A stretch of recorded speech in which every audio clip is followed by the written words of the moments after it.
Olá, galerinha do terceiro ano, tudo bem com vocês? Sejam bem-vindos a mais uma aula de história. Lembrando que a nossa aula é baseada no livro Buriti e Mais Geografia, História, do terceiro ano, e vocês irão continuar estudando a unidade 3, que fala sobre a vida no campo e as migrações. E hoje, na página 80, nós iremos estudar no capítulo 2, cujo tema é pecuária e a ocupação do interior. Então, gente, quem lembra ainda o que significa pecuária? Pecuária é a criação, se refere o quê? A criação de animais. Então, hoje nós iremos entender a necessidade do deslocamento dos rebanhos de gado, deslocamento da pecuária do litoral, do Brasil para as regiões mais interioranas, ok? Para começar, eu convido vocês para abrirem um livro na página 80 para nossa leitura, nossa conversa sobre esse conteúdo. Então, vamos lá. No Brasil, a ocupação do território pelos colonizadores, no caso, os colonizadores portugueses, começou no litoral. Isso nós já estudamos, com a extração do pau-brasil e com a produção de açúcar. Lentamente, o interior também foi sendo povoado e a expansão da pecuária foi um fator importante para que isso ocorresse. Então, os portugueses, ao chegarem aqui no Brasil, se fixaram na região litorânea, E ali eles começaram a extração do pau-brasil e também a produzir açúcar, Plantar cana e transformar essa cana em açúcar. Só que também, junto a isso, eles começaram já criando animais, o gado, O gado bovino, bois e vacas. Então, esses animais, o gado bovino era utilizado para transportar a cana até o engenho e para mover a moenda, equipamento que moía a cana-de-açúcar, que precisava de muita força, era um equipamento bem rústico, cuja força dos animais, do gado, dos bois, era utilizado para mover essas moedas e transformar a cana-de-açúcar em açúcar, rapadura, mel, garapa, certo?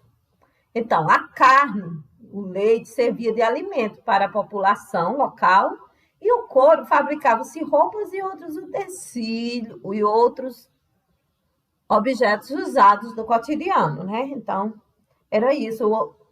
Os animais, o gado bovino, tinha muita utilidade naquela época.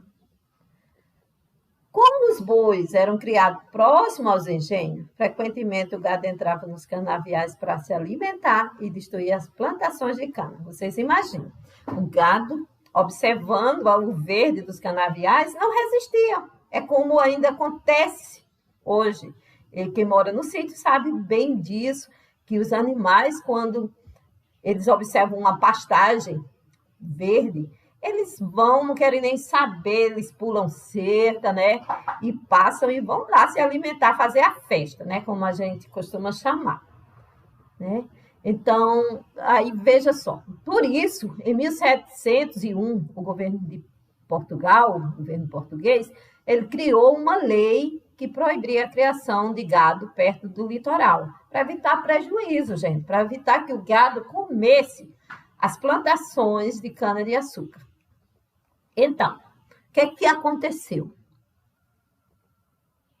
Os criadores de gado levaram os animais para lugares mais distantes dos engenhos, em direção ao interior. Então, aí foi que começou a ocupação do interior, Com o tempo, foram abertos campos de pastagem para rebanhos se alimentarem, formando fazendas de gado. O Vale do Rio São Francisco foi uma área ocupada por muitas dessas fazendas, e vamos observar uma ilustração aqui belíssima, de o quê? De um vaqueiro acompanhando o gado no ano de 1700. Vocês podem ver as margens do rio, né? Do Rio São Francisco. O vaqueiro aqui acompanhando os animais, o gado bovino que fazia parte da pecuária no início da colonização do nosso país, gente. E agora temos uma atividade aqui, vamos responder. Agora vocês vão precisar de lápis, né? E vamos lá. Observe a imagem. Que imagem é essa? Rio São Francisco, né? Uma tela do Rio São Francisco. Por quais motivos os vaqueiros transferiam o gado para regiões como essa? E aí, o que é que vocês acham? Nós já estudamos, já vimos na página 80 aí, né? Que esses animais, eles foram transferidos para evitar prejuízo na plantação de cana-de-açúcar. Então, para evitar esse prejuízo, o gado foi levado para o interior, né? Como que é esse local, um local como esse. Então, vocês vão responder mais ou menos assim. Aí, eles foram transferidos para essa região, que era uma região que tinha bastante água e pasto. Uma região propícia para o gado se desenvolver bem, né? Então, vocês comentam aí. É uma resposta que vocês terão como base os conhecimentos já estudados na página 80. Agora vamos observar a questão número 2. Como as áreas que hoje correspondem ao interior da região Nordeste foram ocupadas pelos colonizadores? E aí, meus amores? Essa ocupação, ela aconteceu com o desenvolvimento da pecuária, não foi isso? Da criação de gado, né? De gado bovino, né? Através da formação das fazendas de gado. Então, também vocês irão encontrar a resposta na página 80. Questão número 3. Em qual situação o gado bovino era utilizado? O gado bovino, nós estudamos aqui na página 80, no segundo parágrafo, que diz que o gado bovino era utilizado para quê? Para transportar a cana e mover a moenda, né? Que é a máquina para moer a cana de açúcar, né? A carne e o leite serviam de alimento também, vocês devem citar, e o couro era usado para quê? Para fabricar as roupas e outros objetos, tá? Respondam aí, deixem tudo bem organizado. E vamos para a questão número 4. Qual foi a medida adotada pelo governo português em 1701? Qual foi a consequência dessa medida? Nós já estudamos também na página 80, lá no capítulo, no parágrafo 3, né? Então, vocês vão encontrar aí no parágrafo 3 que o governo português, né? Ele criou uma lei que proibia a criação de gado perto do litoral.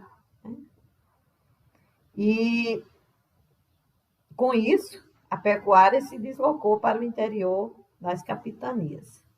Tá bom? Então, agora vamos, dando sequência, vamos para a próxima página. Ocupação da terra e colonização. Leitura, gente. No início da colonização, alguns aristocratas portugueses receberam lotes de terra no Brasil. Então, os aristocratas eram aquelas pessoas, aqueles homens da confiança do rei, né? Portugal. E esses lotes eram chamados de capitanias hereditárias. Essas pessoas que receberam essas capitanias hereditárias eram os donatários, né? Eles podiam distribuir o direito de uso da terra a algumas pessoas. As terras doadas eram chamadas de seis-marias e quem as recebiam eram chamados seis-meiros, tá? Então, aqui você vê que o governo de Portugal, o rei de Portugal, já começou a distribuir funções, né?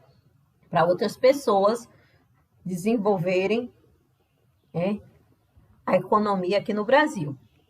No litoral da Bahia, muitos seis-meiros não habitavam suas terras.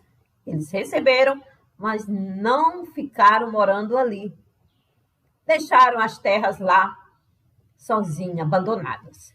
Então, a maioria delas foi ocupada por vaqueiros, que praticavam pecuária, e por roceiros, que plantavam pequenas roças. Como esses 6 meses que receberam essas capitanias não estavam ali para cuidar das terras que receberam, então os vaqueiros espertos se aproveitaram para começar a criação, né, desenvolver mais a pecuária, e os roceiros para fazerem as plantações das roças. Vamos para o terceiro parágrafo. Com o tempo, muitos vaqueiros, mestiços de Portugal,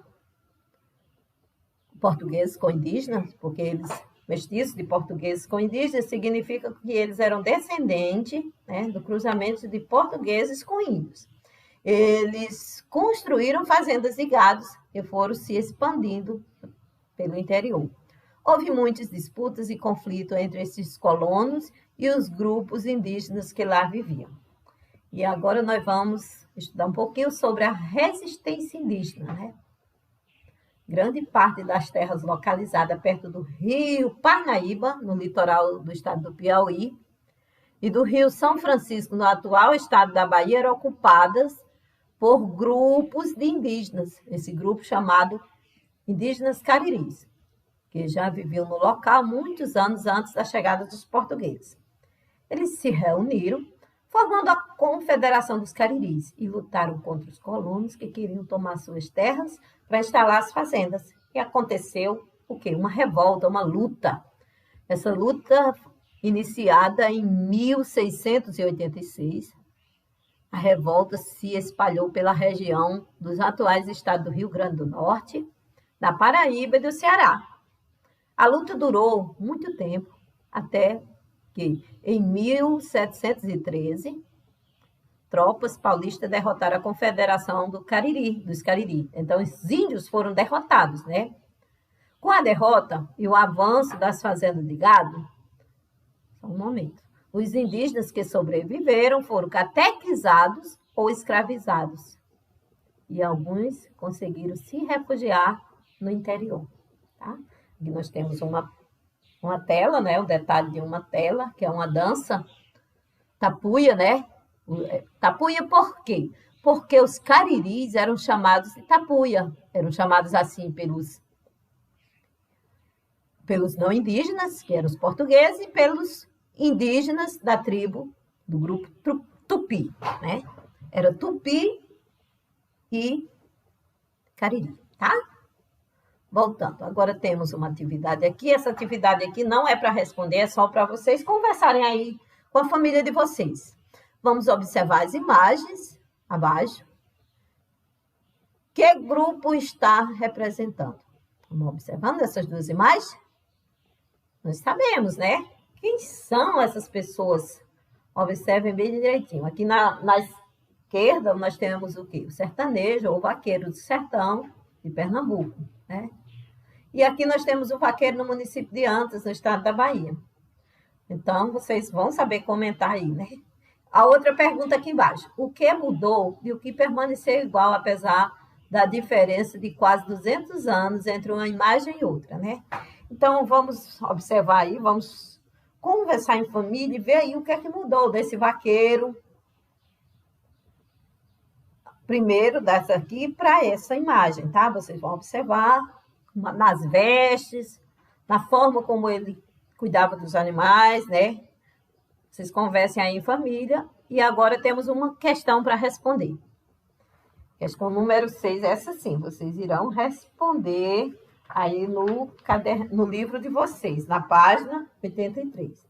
Quem vivia nas terras que os vaqueiros começaram a ocupar? E por que houve conflitos nessas terras? Então, quem vivia? Os indígenas, né? A gente viu isso, né?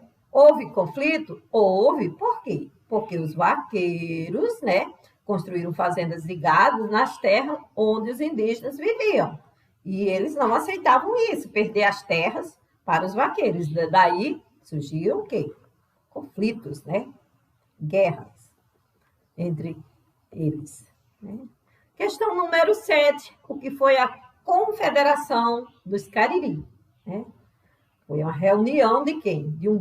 Dos grupos de indígenas os grupos dos índios cariris, e eles lutavam contra os colonos para quê? Para defender suas terras, que estavam sendo ocupadas por instalações de fazenda de gado naquele local, né? As pessoas, os vaqueiros, estavam se apropriando das terras indígenas para criar gado, né? Bois e vacas. Questão número 8. O que ocorreu com os indígenas após o conflito com os portugueses? Nós já estudamos na página anterior que eles foram derrotados, né? Então, os indígenas que sobreviveram, lá no finalzinho da página 82, vocês vão encontrar a resposta. Os indígenas que sobreviveram foram catequizados ou escravizados e alguns conseguiram se refugiar no interior. Foi isso que aconteceu.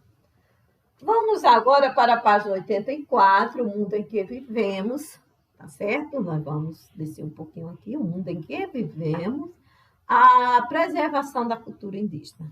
Isso é muito importante, gente. A preservação da cultura indígena.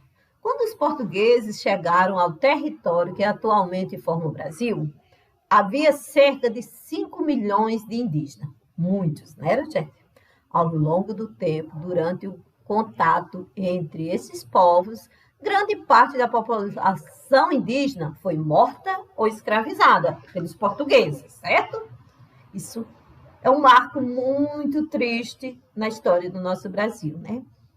Atualmente, as populações indígenas lutam para preservar sua cultura.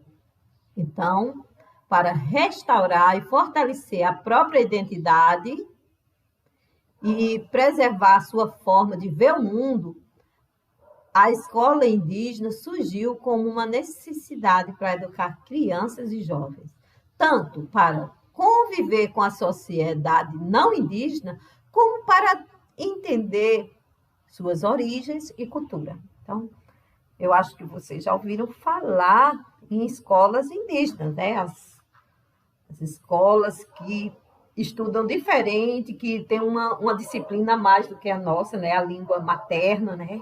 Que é uma língua falada pelos índios, né? Para que a cultura não morra, cultura indígena, né? Para que os novos índios que estão nascendo hoje, eles continuem entendendo as suas origens, certo? Vamos continuar aqui, ó. Na escola indígena, os alunos aprendem a língua e as tradições do seu povo, além de estudar língua portuguesa e as disciplinas comuns, como matemática, história e ciência. O objetivo é que essas pessoas estejam preparadas para entender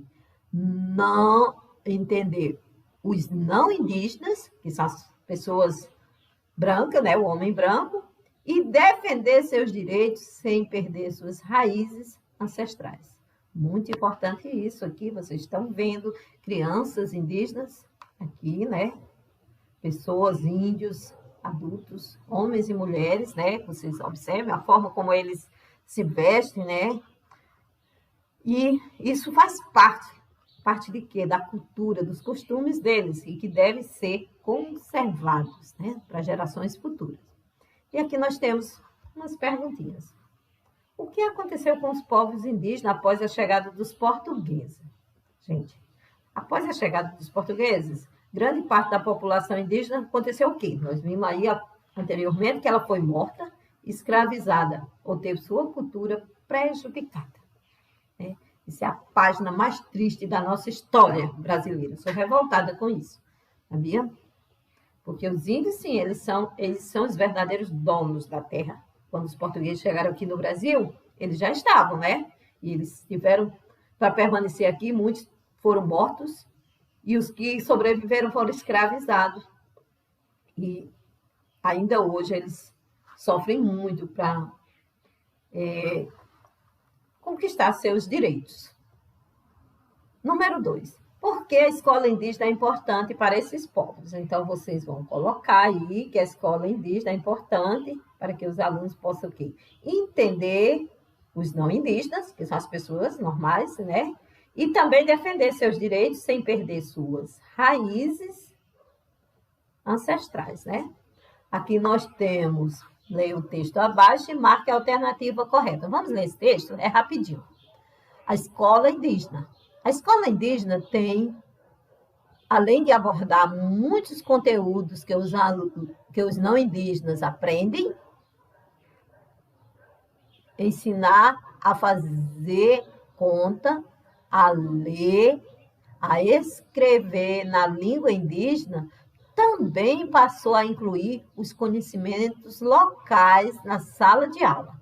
Os alunos aprendem, por exemplo, como usar recursos naturais e cuidar do ambiente e do território onde vivem, aprendem sobre a história de seus antepassados, mitos, etc. Então, aqui nós temos uma gravura de uma escola, né, de uma escola indígenas do grupo Caiapó, em sala de aula, na aldeia de Caicaroca, não sei pronunciar direito não, gente, município de São Félix do Xingu, no estado do Pará, em 2016. Né? Então, aqui na gravura, essa gravura está representando o quê? Uma escola indígena, né? E agora temos uma perguntinha aqui, para vocês irão dizer. Marcar qual é a alternativa correta. A escola indígena tem como objetivo a catequização? E aí, só uma resposta é correta. Qual será a mais adequada? Os professores indígenas ensinam apenas sobre a sua cultura? Ou os alunos aprendem tanto sobre sua cultura como a dos não indígenas? Essa daqui é a mais completa, né? Então, vocês marcam, depois tira a foto e posta no grupo. Combinado? Então, nossa aula termina por hoje. Qualquer dúvida, é só entrar em contato comigo através do grupo WhatsApp. Não esqueça de dar o like se gostou, né? De seguir a nossa página. Tchau, tchau e até a próxima aula.